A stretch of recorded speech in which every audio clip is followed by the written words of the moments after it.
Hello दोस्तों, आप सभी का मेरे यूट्यूब चैनल में आप सभी का स्वागत है। आज हम हिंदी के एमसीक्यू यानी कि जितने भी प्रीवियस ईयर क्वेश्चन हैं उन सभी को हम करने वाले हैं। तो देखिए यहाँ पर हम चैप्टर वाइज करने वाले हैं, ठीक है। तो सबसे पहले आप एक मोटिवेशन के साथ शुरुआत करेंगे। देखिए क्या कह रहा है कि थोड़ी सब्र रख, इम्तहान अभी बाकी है, वक्त खुद कहेगा चल अब तेरी बारी है। देखिए आपका अभी समय क्या है, इम्तिहान का है ना। लेकिन एक दिन ऐसा आएगा जब आपका वक्त पूरी तरीके से क्या हो जाएगा, बदल जाएगा। चलिए, तो आज का हमारा सबसे पहला प्रश्न है। देखिए सबसे पहला प्रश्न क्या कह रहा है कि निम्न लक्षणों में से कौन सा लक्षण भाषा का नहीं है। तो देखिए जो ऑप्शन दिया है इसमें हमें क्या बताना है कि ऐसा कौन सा लक्षण है जो कि भाषा का नहीं है, ये बताना है, ठीक है। क्या बताना है हमें, नहीं पे हमें ध्यान देना है, ठीक है। तो देखिए भाषा में विविधता यानी कि भाषा जो है वह विविध प्रकार की हो सकती है, यानी कि भाषा जो है वह एक रूप में नहीं रहती है ना, वो बदलती रहती है। भाषा में सृजनात्मकता भी होती है, यानी कि भाषा जो है वह क्या है, क्रिएटिव भी होती है, ठीक है। समय पर उसको बदला भी जा सकता है भाषा को, ठीक है। तो समय पर अगर भाषा को बदला जा सकता है तो कौन सा ऑप्शन कट हो जाएगा यहाँ पर, भाषा अवश्य स्थिर नहीं हो सकती है ना। तो इस प्रश्न का जो सही आंसर है वो क्या है, स्थिरता। चलिए आगे देखते हैं हम लोग इसके बारे में। तो देखिए भाषा के लक्षण या अभिलक्षण क्या क्या है।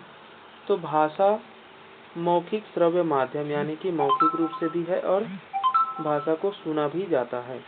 भाषा यादृच्छिकता, विविक्तता, विस्थापन, अंतर विनिमयता, परंपरा और अभिरचना द्वितीय यानी कि भाषा जो है की रचना जो है वह एक जैसी नहीं रहती है, अलग अलग प्रकार से हम रख सकते हैं, ठीक है। चलिए आगे देखते हैं हम लोग दूसरा प्रश्न। सीजी व्यापम टेट 2019 का है।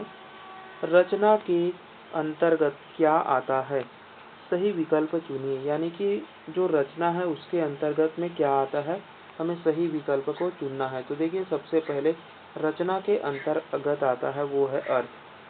क्या आता है हमारा, अर्थ। दूसरा क्या आता है, तो दूसरा आता है भाव। और तीसरा क्या आता है, तो व्याख्या, ठीक है। तो ऐसा कौन सा ऑप्शन है वो सही हो जाएगा। तो अर्थ, भाव और व्याख्या ये सभी हमारे किसके अंतर्गत आते हैं, रचना के अंतर्गत आते हैं, ठीक है। देखिए रचना तो भाषा का एक भाग है, तो ये ऑप्शन तो ऐसे ही कट जाता है ना। और दूसरा क्या है, रचना में कारक नहीं आते हैं, ठीक है। ना ही रचना में क्या आती है, संज्ञा भी नहीं आती है, ठीक है। तो कौन सा आ गया हमारा, अर्थ, भावार्थ और व्याख्या। चलिए अगला है हमारा तीसरा प्रश्न। तीसरा प्रश्न देखो, देवनागरी लिपि में लिखी जाती है, यानी कि देवनागरी लिपि में कौन सी भाषा है उसे लिखा जाता है। तो हिंदी को देवनागरी लिपि में लिखा जाता है, ठीक है। तो चौथे प्रश्न का सही आंसर क्या हो जाएगा, ऑप्शन सी। सॉरी, तीसरे प्रश्न का ऑप्शन सी। चलिए आगे देखिए, आगे है हमारा चौथा प्रश्न। चौथा प्रश्न है उच्चारणगत त्रुटियों का कारण है। उच्चारणगत त्रुटियों का कारण क्या हो सकता है, वाग् यंत्र के दोष यानी कि जो लिखावट है उसके दोष, क्षेत्रीय बोली का प्रभाव, भाषा के महत्व को नहीं समझना, उच्चारण स्थल का सही ज्ञान न होना।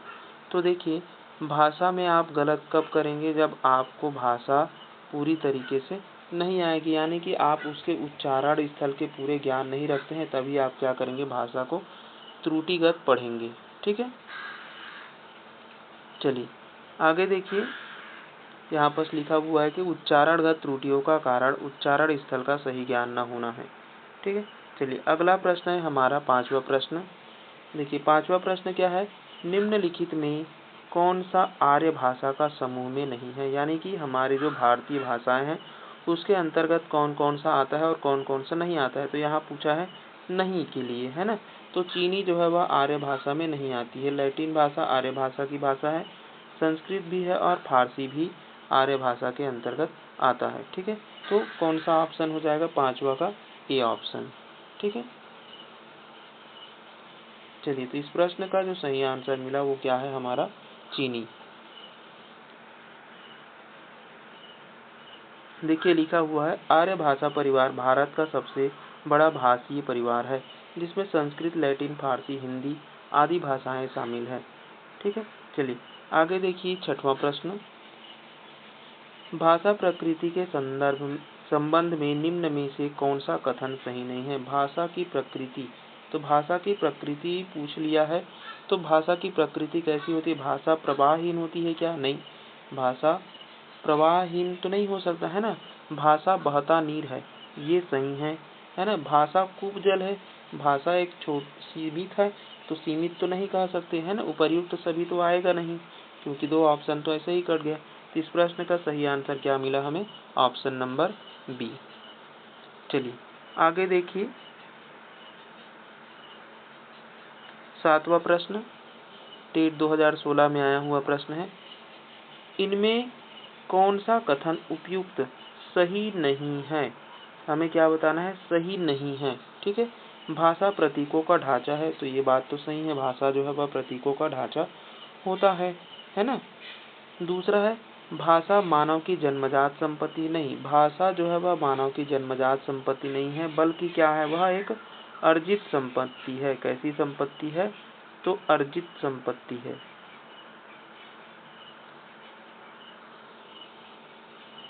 चलिए आगे देखिए 8वां प्रश्न, टेट 2016 में ये भी आया हुआ है। हिंदी भाषा का मानकीकरण करने वाली संस्था को किस नाम से जाना जाता है? यानी कि हिंदी भाषा का जो मानकीकरण करने वाली संस्था है उसे हम किस नाम से जानते हैं? तो देखिए, हिंदी भाषा अध्ययनशाला कहते हैं क्या? नहीं कहते उसको, है ना। केंद्रीय हिंदी निदेशालय ही हमारे हिंदी भाषा का मानकीकरण करता है।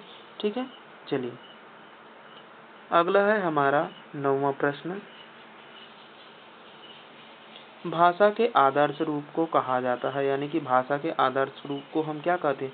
भाषा जब मानकीकृत अवस्था में आती है तब उसको हम क्या कहते हैं? आदर्श रूप कहते हैं। दूसरा, भाषा का मानकीकरण और परिनिष्ठित दोनों ही एक ही बात है ना।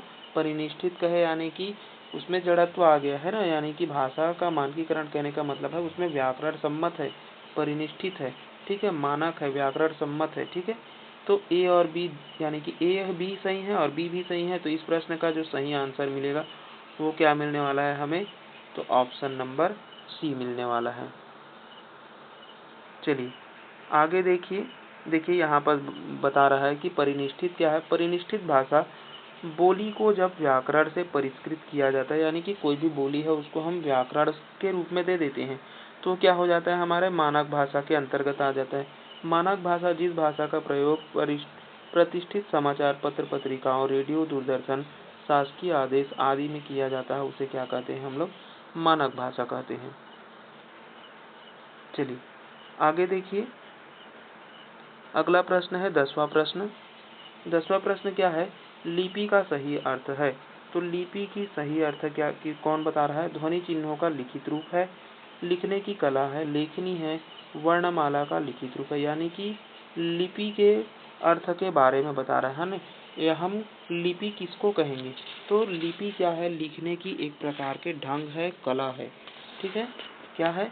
ढंग है, कला है, लेकिन किसका? ध्वनि चिन्हों का, है ना। तो लिपि का सही अर्थ यहाँ पर क्या निकल जाएगा हमारा? ध्वनि चिन्हों का लिखित रूप को हम क्या कहते हैं? लिपि कहते हैं। यहाँ पर हमें क्या पूछ रहा है? अर्थ पूछ रहा है ना। तो लिपि का अर्थ क्या है? ध्वनि चिन्हों का लिखित रूप ही क्या कहलाता है? लिपि कहलाता है। ठीक है, चलिए आगे देखिए यहाँ पर बोल रहा है लिपि या लेखन प्रणाली का अर्थ होता है किसी भाषा की लिखावट या लिखने के ढंग। ठीक है, ध्वनि को लिखने के लिए जिन चिन्हों का प्रयोग करते हैं उसे ही हम क्या कहते हैं? लिपि कहते हैं। ठीक है, चलिए आगे देखिए 11वां प्रश्न। सीजी व्यापम बीएड 2012 एग्जाम में आया हुआ प्रश्न है। आवक का डिब्बा में दरखास्त डालेगा तो जावक का डिब्बा में दरखास्त मिलेगा, यानी कि यह एक पहेली है। तो यह उदाहरण किस भाषा की ओर इंगित करता है, यानी कि आवक का डिब्बा में दरखास्त डालेगा तो जावक का डिब्बा में दरखास्त मिलेगा, यानी कि यह एक प्रकार का क्या है, हमारा अमानक भाषा है। हमें यहाँ बस किसी सार्थक बात के बारे में नहीं बता रहा है, बल्कि एक प्रकार की पहेली हो सकती है ना। तो ये क्या है, हमारा अमानक भाषा के अंतर्गत आएगा, न कि मानक उपमानक। ठीक है, चलिए देखिए क्या बोल रहा है कि अमानक भाषा यानी कि ऐसी भाषा जिनका मानकीकरण न हुआ हो, अमानक भाषा कहलाती है। अमानक भाषा में व्याकरण परिनिष्ठता नहीं होती, इसमें व्याकरण संबंधी अशुद्धियां रहती है। जैसे कि बोला भी गया है ना, आवक का डिब्बा, तो आवक क्या है, जावक क्या है ना। ये हमारे अमानक भाषा को बता रहा है। ठीक है, क्षेत्रीय मानक भाषा कहेंगे तो व्याकरण सम्मत हो जाएगा, तो क्षेत्रीय मानक भाषा के अंतर्गत नहीं आएगा, बल्कि ये क्या है, एक अमानक भाषा है। ठीक है, चलिए आगे देखिए। आगे है हमारा 12वां नंबर प्रश्न, विभाषा किसे कहते हैं। तो ये एक परिभाषा के बारे में बोल रहा है कि विभाषा हम किसे कहते हैं। खड़ी बोली हिंदी को, हिंदी क्षेत्र की प्रमुख बोलियों को, हिंदी क्षेत्र की विशेष बोलियों को, एक छोटे से क्षेत्र में बोली जाने वाली भाषा, या फिर ई ऑप्शन दिया हुआ है इनमें से कोई नहीं। तो देखिए हम विभाषा किसे कहते हैं, तो किसी भी प्रदेश में, है ना, तो किसी भी प्रदेश में यानी कि किसी भी क्षेत्र में उनके जो प्रमुख बोलियां हैं, जैसे कि हमारे छत्तीसगढ़ी बोली है, तो छत्तीसगढ़ी किसके अंतर्गत आ जाएगा, विभाषा के अंतर्गत आ जाता है ना। चलिए, तो इस प्रश्न का जो सही आंसर है वो क्या मिलेगा, हिंदी क्षेत्र के प्रमुख बोलियों को हम क्या कहेंगे। ठीक है, शेष बोलियों को नहीं कहेंगे, प्रमुख बोलियों को। ठीक है, प्रमुख होना चाहिए। चलिए यहाँ पर बोल रहा है कि हिंदी क्षेत्र के प्रमुख बोलियों को विभाषा कहते हैं। जैसे हिंदी की विभाषाएं हैं ब्रजभाषा, अवधी, खड़ी बोली, भोजपुरी, मैथिली, ये सभी क्या है, उसकी विभाषा के अंतर्गत आता है। ठीक है, चलिए आगे देखिए। अगला प्रश्न है 13 नंबर, देवनागरी लिपि का विकास किस प्राचीन लिपि से हुआ है। यानी कि जो देवनागरी लिपि है उसका विकास किससे हुआ है, तो वो हुआ है ब्राह्मी से। ठीक है, किससे हुआ है, ब्राह्मी से माना जाता है। चलिए यहाँ पर दिया हुआ है कि देवनागरी लिपि का विकास ब्राह्मी लिपि से हुआ है। यह लिपि बाईं ओर से दाईं ओर लिखा जाता है, यानी कि लेफ्ट टू राइट लिखा जाता है ना। देवनागरी लिपि को लोकनागरी लिपि एवं हिंदी लिपि भी कहा जाता है।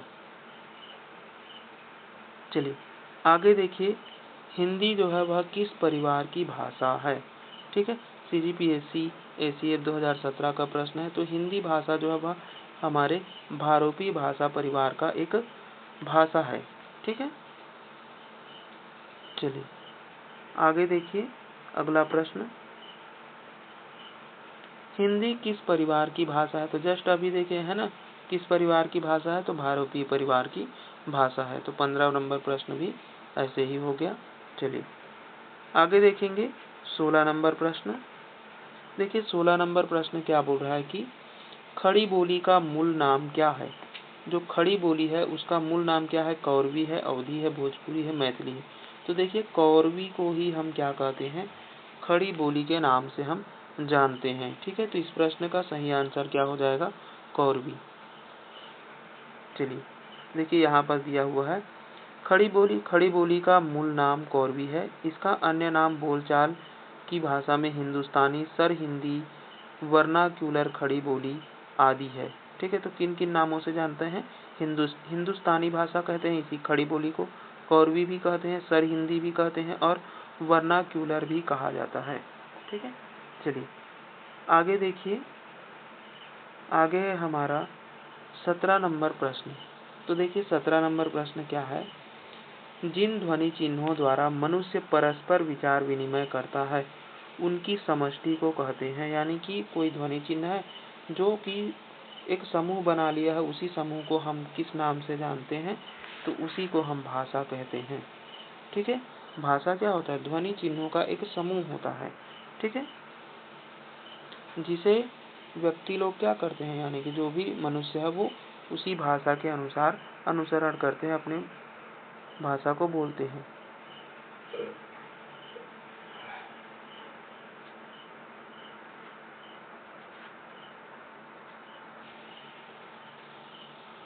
चलिए अगला प्रश्न है 18 नंबर।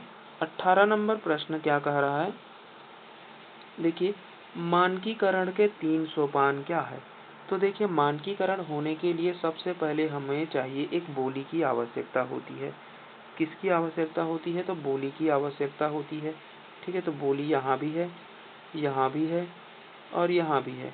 ठीक है, फिर बोली को भाषा बनने की आवश्यकता है, तो बोली भाषा बनेगी, बोली भाषा बनेगी।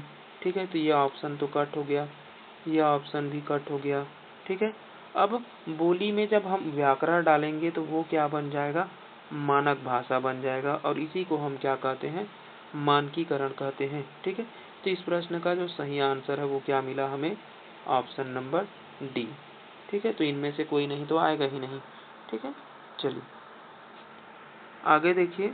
देखिए मानकीकरण विकास के क्रम में दिया हुआ है ना, यहाँ पर नीचे में बोली, फिर भाषा, फिर मानक भाषा। ठीक है, चलिए अगला प्रश्न है 19 नंबर। गल्प शब्द हिंदी में किस भाषा से लिया गया है।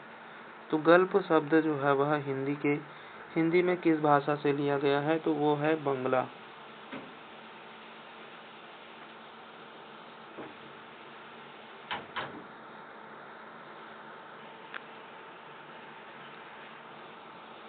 चलिए आगे देखिए अब प्रश्न नंबर 20। देखिए प्रश्न नंबर 20 क्या कह रहा है, तो सबसे पहले भाषा की अच्छी कक्षा में क्या क्या होना चाहिए, यानी कि एक कक्षा है और उसे हम भाषा की कक्षा बनाना चाहते हैं, तो भाषा के कक्षा में क्या क्या होने चाहिए। भाषा की कक्षाएं पाठ पढ़ाकर उनके प्रश्न उत्तर तक सीमित होने चाहिए। तो देखिए कोई भी चीज़ जो है वह सीमित नहीं होने चाहिए, तो ये वाला ऑप्शन तो कट हो गया। ठीक है, चलिए अगला देखिए, भाषा की कक्षा पाठ्य पुस्तक व प्रश्न उत्तर तक सीमित होने चाहिए, तो सीमित वाले ऑप्शन तो ऐसे ही कट जाते हैं। ठीक है, अगला है भाषा की कक्षा को पाठ्य पुस्तक के अतिरिक्त आसपास की दुनिया, उनके अपने अनुभवों से जोड़ा जाए, तो ये बात सही है।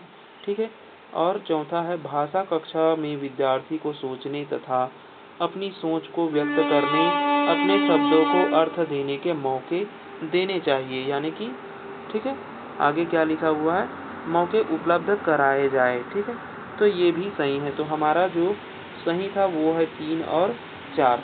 तो 3 और 4 किस में है, तो वो है ऑप्शन नंबर डी में। ठीक है, इस प्रश्न का सही आंसर क्या मिला, 3 और 4। चलिए अगला प्रश्न देखिए। अगला प्रश्न है टेट 2022 का, हिंदी भाषा के विकास का सही क्रम है। तो हिंदी भाषा जो है वह संस्कृत से सबसे पहले बनता है, तो यहाँ पर तो ऑप्शन ढूंढने की भी आवश्यकता नहीं है। ठीक है, तो संस्कृत के बाद में पाली, पाली के बाद में प्राकृत, प्राकृत के बाद में अपभ्रंश, अवहट और हिंदी। ठीक है, तो यहाँ पर तो ऑप्शन ढूंढने की भी आवश्यकता नहीं पड़ी, क्योंकि हिंदी भाषा जो है वह संस्कृत से उद्भव माना जाता है। ठीक है, आगे देखिए। देखिए यहाँ पर दिया हुआ है संस्कृत, फिर पाली, फिर प्राकृत, फिर अपभ्रंश, फिर अवहट है, फिर लास्ट में हिंदी है। ठीक है, चलिए अगला है हमारा 22 नंबर प्रश्न। देखिए 22 नंबर प्रश्न क्या बोल रहा है, निम्नलिखित प्रश्न में 4 विकल्पों में से उस विकल्प का चयन करें जो दिए गए वाक्य के लिए उचित विकल्प हो। ठीक है, यानी कि उचित विकल्प को हमें चुनना है। क्या बोल रहा है कि भाषा की सबसे छोटी इकाई किसे कहते हैं। ठीक है, ये प्रश्न बहुत बार आया हुआ है। तो यहाँ पर हम देखें ऑप्शन के अनुसार, तो भाषा की सबसे छोटी इकाई यहाँ पर क्या मिल रही है, तो वर्ण मिल रहा है। ठीक है, क्या मिल रहा है, वर्ण। ठीक है, अगर ध्वनि दिया रहता तो ध्वनि को ले लेते, तो यहाँ पर तो वर्ण दिया हुआ है। चलिए आगे देखिए 23 नंबर प्रश्न। 23 नंबर प्रश्न क्या है, भारत में शास्त्रीय भाषा की प्रशस्ति सर्वप्रथम किस भाषा को प्रदान की गई? यानी कि भारतीय भाषा में जो शास्त्रीय भाषा है ना, तो शास्त्रीय भाषा में सबसे पहले किसको जोड़ा गया है, ये बताइए बोल रहा है। ठीक है, तो सबसे पहले किसे जोड़ा गया है? तो इस प्रश्न का जो सही आंसर है वो है तमिल। ठीक है, सबसे पहले किस भाषा को जोड़ा गया था? तो तमिल भाषा को जोड़ा गया था। कब जोड़ा गया है? तो 2004 में। ठीक है, फिर उसके बाद में किसे जोड़ा गया? तो उसके बाद में संस्कृत को जोड़ा गया 2005 में। फिर किसको जोड़ा गया? तो कन्नड़ को जोड़ा गया था 2008 में। फिर तेलुगु, फिर आया था मलयालम, फिर आया था उड़िया। ठीक है, चलिए आगे देखिए, यहाँ पर दिया हुआ है। ठीक है, तो वर्तमान में 6 भाषाओं को शास्त्रीय भाषा का दर्जा है। ठीक है, ये बात याद रखेंगे। यहाँ पर लिखा हुआ वर्तमान में 6 भाषाओं को शास्त्रीय भाषा का दर्जा प्राप्त है, जिसमें से सबसे पहले में आते हैं तमिल और सबसे लास्ट में आते हैं उड़िया। ठीक है, और यही दोनों क्या हो जाएंगे आपके लिए सबसे ज़्यादा महत्वपूर्ण हो जाएंगे। ठीक है, इसको याद करने का तरीका है तसक तेमु। तसक यानी कि तमिल, संस्कृत, कन्नड़, तेलुगु, मलयालम, उड़िया। इसी को हम सबसे पहले पहले वर्ड को ले लिए हैं और क्या बना दिए है? तसक तेमु। चलिए अगला है हमारा 24 नंबर प्रश्न, निम्नलिखित में से भाषा की न्यूनतम इकाई है। तो देखिए ऑप्शन से हम देखेंगे कि भाषा की सबसे न्यूनतम इकाई किसे कहते हैं? तो भाषा की सबसे न्यूनतम इकाई क्या कहलाती है? वर्ण कहलाती है। ठीक है, चलिए तो 24 नंबर प्रश्न का सही आंसर क्या मिला हमें? वर्ण, जो कि ऑप्शन नंबर सी है। चलिए अगले प्रश्न पे चलते हैं। अगला है हमारा, आजकल हम जिस हिंदी को लिखते बोलते हैं उसके प्रारंभिक रूप को यानी कि जो पुरानी हिंदी या अवहट कहा जाता है, इस अवहट के उद्भव का सही क्रम क्या है? तो देखिए सबसे पहले में तो संस्कृत होना चाहिए। संस्कृत के बाद में क्या आया था? हमारा पाली आया था। ठीक है, तो संस्कृत यहाँ है, दूसरे में पाली होना चाहिए। तो संस्कृत यहाँ है, दूसरे में पाली होना चाहिए। उसके बाद में प्राकृत होने चाहिए। फिर उसके बाद में आएंगे अवहट के, फिर आता है अपभ्रंश, फिर आता है हिंदी। तो इस प्रश्न का जो सही आंसर है वो क्या मिला हमें? Option number C. ठीक है, चलिए आगे देखिए 26 नंबर प्रश्न। तो देखिए 26 नंबर प्रश्न क्या कह रहा है? हिंदी के उद्भव का सही क्रम क्या है?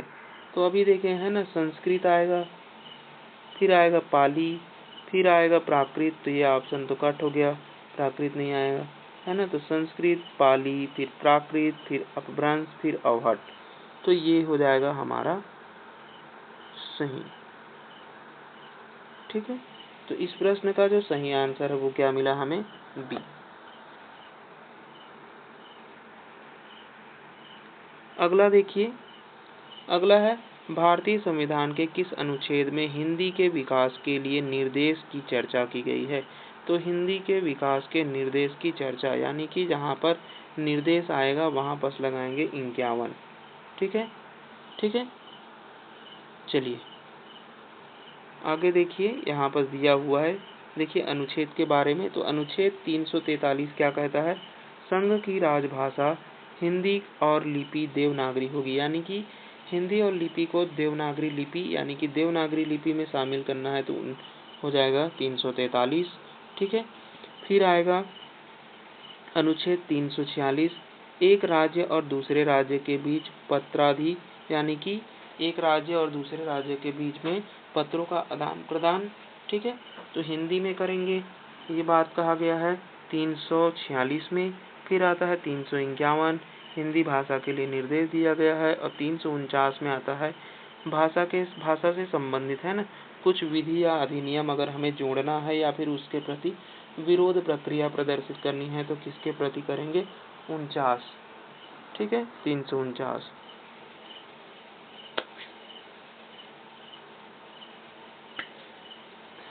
चलिए अगला है हमारा 28 नंबर प्रश्न। तो देखिए 28 नंबर प्रश्न क्या है? भारतीय संविधान में हिंदी को राजभाषा के रूप में कब मान्यता प्राप्त की गई है? ठीक है, ये प्रश्न इम्पोर्टेंट है। देखिए इस प्रश्न का जो सही आंसर है वो क्या है, तो इस प्रश्न का जो देखिए 1949 याद रखेंगे और सितंबर, ठीक है, ज़्यादातर यही पूछा जाता है। तो ये है हो जाएगा हमारा सही ऑप्शन 14 सितंबर 1949। तो 1949 को याद रखेंगे, कभी कभी सितंबर नहीं दिया रहता है तो हमें सन को याद रखना है। तो कब हुआ है, तो सितंबर 1949, ठीक है, कब, 14 सितंबर 1949। चलिए अगला प्रश्न देखेंगे हम लोग। अगला प्रश्न है 29 नंबर, हिंदी को किस परिवार की भाषा माना जाता है। तो ये बार हम तीसरी बार देख चुके हैं, ठीक है, किसको माना जाता है, भारतीय भाषा को। चलिए आगे देखेंगे हम लोग 30 नंबर प्रश्न। तो देखिए 30 नंबर प्रश्न क्या है, निम्नलिखित भाषाओं में से किस भाषा की लिपि देवनागरी नहीं है, यानी कि ऐसी कौन सी भाषा है जिसे देवनागरी लिपि में नहीं लिखी जाती है, ठीक है। तो सबसे पहले तो हिंदी को लिखी जाती है, दूसरा संस्कृत को भी लिखी जाती है, अब बच गया पंजाबी और मराठी, है ना। तो किसको नहीं लिखा जाता है, तो यहाँ पर जो पंजाबी है वो अलग लिपि में लिखी जाती है, ठीक है। मराठी जो है वह लगभग हिंदी के समान लिखी जाती है, यानी कि हिंदी के जैसे ही दिखता है, मराठी को आप लोग देख सकते हैं भी हैं, ठीक है। चलिए देखिए यहाँ पर दिया गया है देवनागरी लिपि के अंतर्गत कुल 14 भाषाएं हैं, संस्कृत, हिंदी, मराठी, पाली, कश्मीरी, नेपाली, तमांग भाषा, गढ़वाली, बोडो, अंगिका। देखिए यहाँ पर सबसे इम्पोर्टेंट है बोडो, बोडो बहुत बार पूछा गया है देवनागरी लिपि के अंतर्गत, ठीक है। अंगिका, महगी, और महगी को भी पूछा गया है, ठीक है। भोजपुरी, मैथिली और संथाली, ठीक है। आगे देखेंगे हम लोग 31 नंबर प्रश्न। देखिए 31 नंबर प्रश्न क्या कह रहा है, लिपि का अर्थ होता है, तो हम इन्हें इसको देख लिया है। लिपि क्या है, तो ध्वनि चिन्ह का लिखित रूप कहलाता है। क्या कहलाता है, ध्वनि चिन्ह का लिखित रूप को ही हम क्या कहते हैं, लिपि कहते हैं। अगला प्रश्न है हमारा, भाषा तत्वों का प्रवाह समान होता है, यानी कि भाषा जो है कब समान होता है, लिखने और सुनने में। क्या आप सुनते रहते हैं, लिखते रहते हैं, एक साथ होता है क्या, नहीं होता है ना। बोलना और पढ़ना, देखिए बोलना और पढ़ना समान है ना, क्योंकि हम बोलते हैं तभी तो पढ़ रहे हैं, है ना, और पढ़ रहे हैं तभी तो हम बोल रहे हैं, तो ये दोनों क्या हो गए, समान हो गए। बोलना और सुनना समान हो सकता है क्या, नहीं हो सकता है, या तो आप बोल सकते हैं या फिर सुन सकते हैं। सुनना और पढ़ना, तो ये भी क्या होगा, या तो आप सुनेंगे या फिर पढ़ेंगे, है ना। तो यहाँ पर क्या हो जाएगा, बोलना और पढ़ना जो है वह समान है, ठीक है। अगला है हमारा 23 नंबर प्रश्न, निम्नलिखित में से कौन सी पूर्वी हिंदी की बोली नहीं है, यानी कि पूर्वी हिंदी की क्या नहीं है बोल रहा है, बोली नहीं है बोल रहा है, ठीक है। तो पूर्वी हिंदी के अंतर्गत कौन कौन से भाषाएं आती है, देखिए खड़ी बोली एक ब्रज भाषा के अंतर्गत आती है ना। तो पूर्वी हिंदी कौन कौन से है, बघेली, अवधी और छत्तीसगढ़ी। खड़ी बोली जो है वह नहीं है, ठीक है, खड़ी बोली जो है वह नहीं है, ठीक है। आगे देखेंगे, देखिए यहाँ पर दिया हुआ है, अवधी, बघेली, छत्तीसगढ़ी पूर्वी हिंदी की बोली है, जबकि खड़ी बोली जो है वह कौरवी पश्चिमी हिंदी बोली के अंतर्गत आता है, यानी कि पश्चिमी है, ठीक है। अगला देखेंगे हम लोग, निम्नलिखित में से कौन सी पश्चिमी हिंदी की बोली है, यानी कि पश्चिमी हिंदी की बोली। जस्ट हमने देखा है ना कि पश्चिमी हिंदी यहाँ पर क्या है, तो पूर्वी हिंदी तो छत्तीसगढ़ी है, बघेली भी है, अवधी भी है। तो ये तीन जो है वह पूर्वी हिंदी के अंतर्गत आता है। ब्रज भाषा जो है वह किसके अंतर्गत आता है, आपके पश्चिमी हिंदी के अंतर्गत आता है, ठीक है। चलिए देखिए यहाँ पर दिया हुआ पश्चिमी हिंदी में हरियाणवी है, कौरवी जिसे हम खड़ी बोली कहते हैं, बुंदेली ब्रज भाषा और कन्नौजी है, जबकि पूर्वी हिंदी में केवल 3 भाषाएं हैं, अवधी, बघेली और छत्तीसगढ़ी, ठीक। चलिए अगला है हमारा 35 नंबर प्रश्न, भाषा के शुद्ध रूप का ज्ञान किससे होता है, यानी कि भाषा जो है वह शुद्ध रूप में शुद्ध रूप में किस अवस्था में रहता है इसको बताना है। तो लिपि में शुद्ध रूप रहता है क्या? तो देखिए लिपि में तो शुद्ध रूप नहीं रह पाता है ना, कभी कभी त्रुटियां रहती है, तो ये तो गलत हो गया। भाषा व्याकरण से शुद्ध होगा क्या? तो भाषा जो है वह व्याकरण से ही शुद्ध होगा, है ना। भाषा किससे होता है? व्याकरण के कारण ही हम उसे क्या मानते हैं? शुद्ध मानते हैं। लिखित भाषा को हम शुद्ध कह सकते हैं क्या? नहीं कह सकते हैं। ठीक है, पढ़ना शुद्ध हो सकता है, अशुद्ध भी हो सकता है। ठीक है, लिखना भी शुद्ध अशुद्ध हो सकता है। तो किसे हम शुद्ध भाषा कहेंगे, यानी कि कहाँ से हमें शुद्ध भाषा का ज्ञान होता है? तो व्याकरण सम्मत भाषा को हम क्या कहते हैं? शुद्ध भाषा कहते हैं। ठीक है, चलिए देखिए यहाँ पर क्या दिया हुआ है। व्याकरण वह शास्त्र है जिसके द्वारा किसी भी भाषा की शब्दों और वाक्यों के शुद्ध रूपों एवं शुद्ध प्रयोगों का ज्ञान होता है, यानी कि जहाँ व्याकरण है वहाँ शुद्ध है। ठीक है, चलिए तो ये था हमारा आज का 35 प्रश्न। ठीक है, चलिए लाइक शेयर एंड सब्सक्राइब जरूर करेंगे। धन्यवाद।